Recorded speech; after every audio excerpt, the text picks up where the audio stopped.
Olá a todos e todas.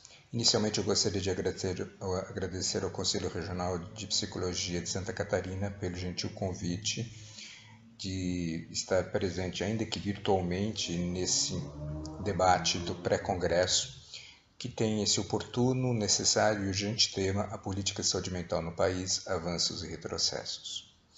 Gostaria inicialmente de fazer minha contribuição pensando sobre o processo social complexo da reforma psiquiátrica que constitui a base da atual política de saúde mental.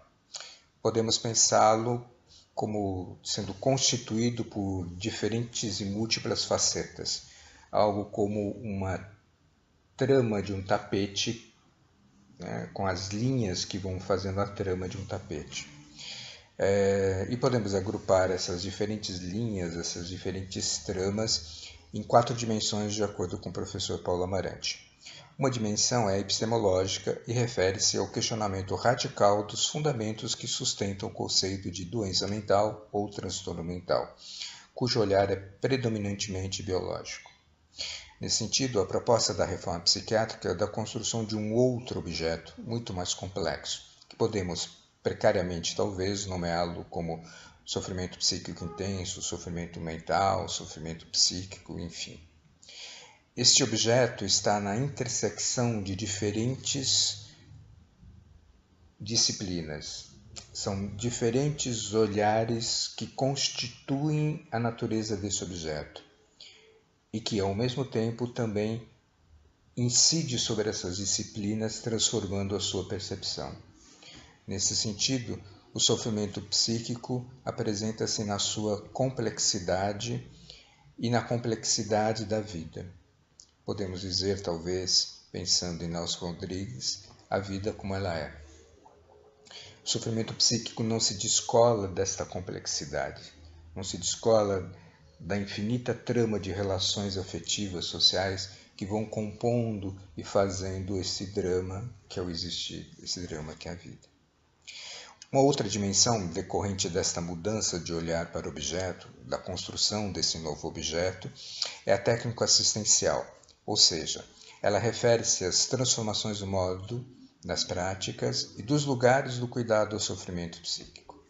Se no olhar biomédico as práticas centram-se principalmente na medicação, em intervenções de caráter eminentemente biológico, nesta outra perspectiva, o que nós vamos ter são as possibilidades múltiplas de diferentes intervenções de diferentes tipos. Nesse sentido, trazemos para a cena algo que é muito caro à construção, em especial do Centro de Atenção Psicossocial, que é a dimensão da invenção.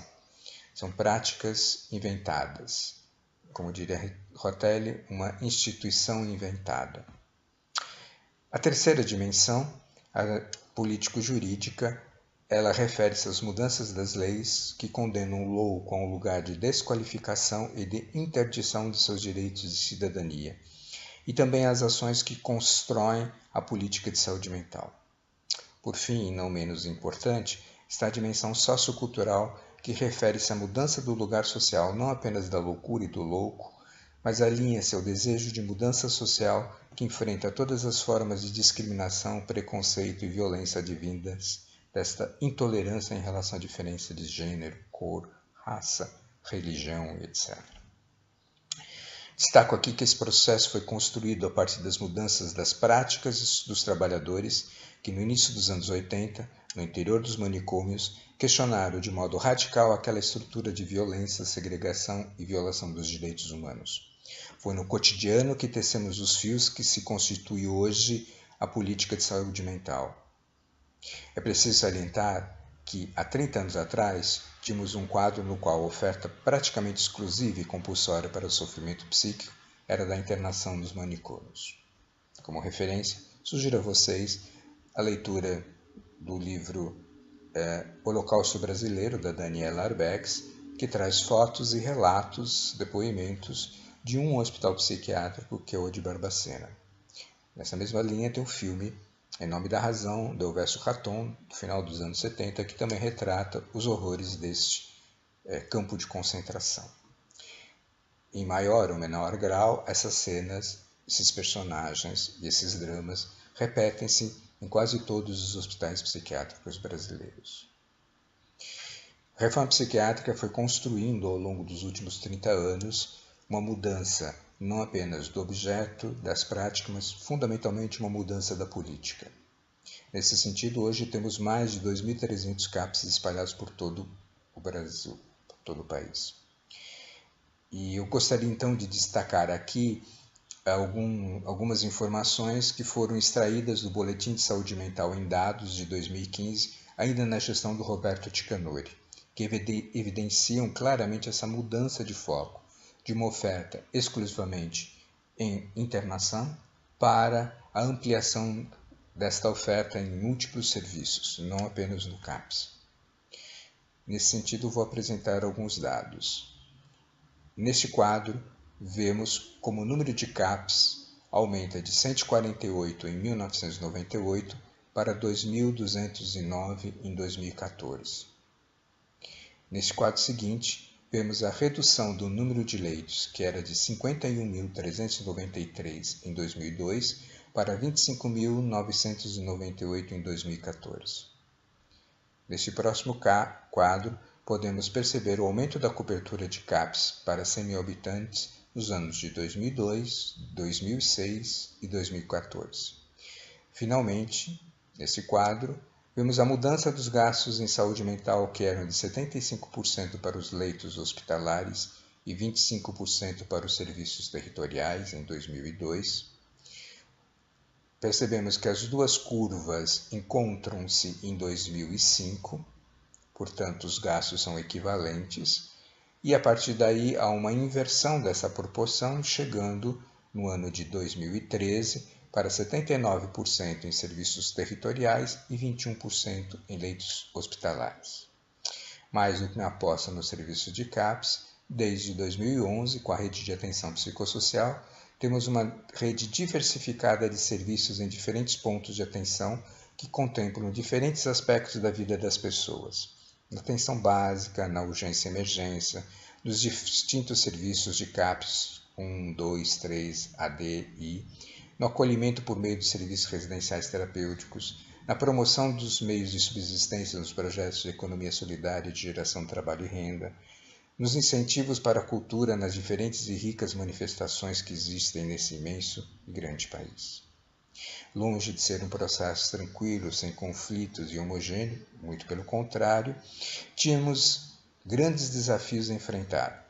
Por exemplo, qualificação das equipes de atenção psicossocial, efetivar o trabalho territorial em rede, estabelecendo uma rotina em parceria tanto com os outros serviços de saúde quanto os outros setores, como assistência social, educação, etc.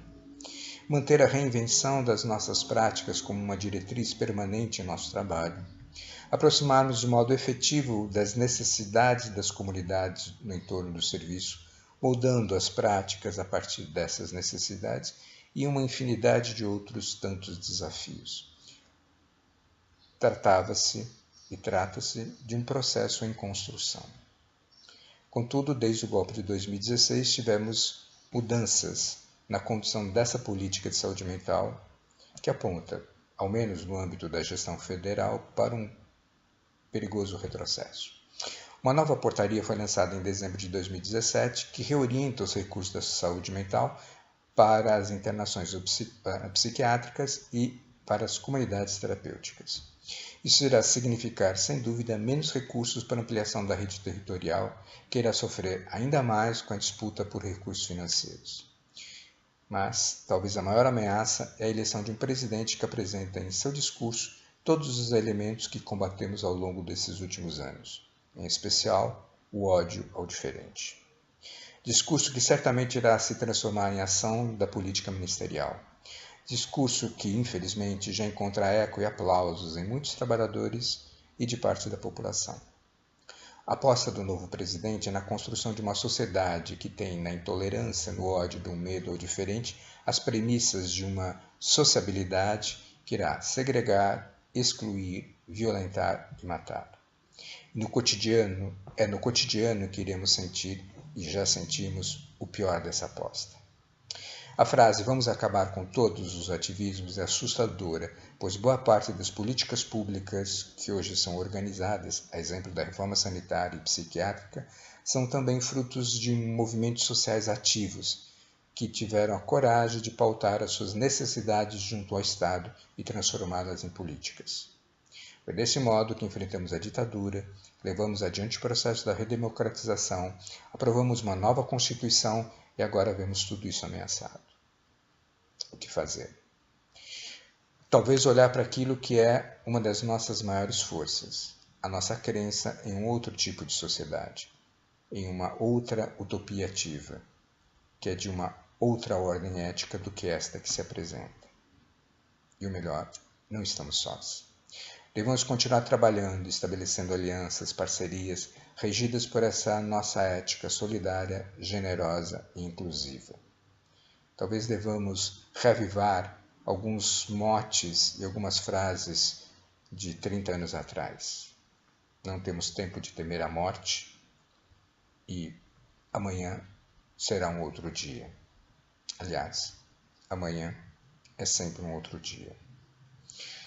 Muito obrigado pela atenção de vocês, muito obrigado pelo convite. Espero que esse pequeno vídeo possa, de alguma maneira, contribuir com as discussões e com os debates.